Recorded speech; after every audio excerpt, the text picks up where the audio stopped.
Depuis maintenant plus de 10 ans, l'activité de l'usine du Nord permet de faire vivre l'économie de la province Nord et particulièrement de la commune de Vaud. Malheureusement, cela fait quelques jours que l'inquiétude grandit face à la situation inédite de l'industriel. Un coup dur pour les acteurs économiques du coin qui tentent tant bien que mal de s'adapter. C'est le cas de l'Auberge de Gaulle. Depuis quelques jours, ils ont perdu 65% de leur clientèle.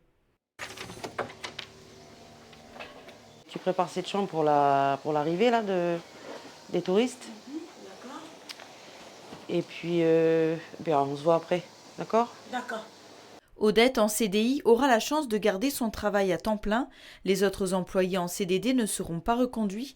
Pour Chantal, la gérante de l'établissement, il faut en passer par là et élaborer des stratégies pour attirer de nouveaux clients. On est en train de travailler sur plusieurs propositions qui doivent être présentées très rapidement à la direction, donc Monsieur Claude Thiré. 6 bungalows vont être installés sur le terrain d'en bas. Et là, on pourra faire un gros travail avec les familles de Nouméa, les touristes pour la restauration. Donc je pense qu'avec le personnel, on va s'entendre pour ouvrir du lundi au dimanche. Un peu plus loin, à l'entrée de la commune de Vaud, cet établissement d'accueil pense aussi à s'adapter pour ne pas perdre plus de chiffre d'affaires. Céline, c'est bon pour les réservations aujourd'hui? Bah écoute, oui, j'ai une famille qui rentre ce soir. Ok, une famille de Nouméa? Oui, une famille Nouméa. C'est vrai que depuis le début de l'ouverture du gîte, ça va faire presque 9 ans, on a vraiment tenu à rester, on va dire, touristique. Je ne vais pas mentir en disant que la semaine, on n'a pas de travailleurs de l'usine, on n'a pas de société. Donc c'est vrai que ça va être compliqué. Et du coup, on ouvre pour tous les clients d'extérieur. Tous les jours de la semaine, le samedi, le dimanche.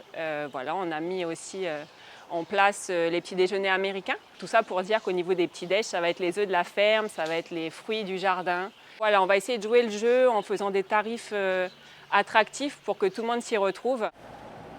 Pour d'autres, au contraire, il y a peu d'espoir pour pallier au départ de nombreux employés de KNS. J'estime 80-85% de mon chiffre d'affaires, c'est des gens qui sont sur mine. En fait, je ne propose qu'une seule prestation, ce qui est la vente de repas à emporter ou sur place, chose que d'autres commerçants du coin arrivent à pallier avec d'autres services. Ça va être une catastrophe économiquement parlant pour les commerçants du secteur, de la zone et voilà.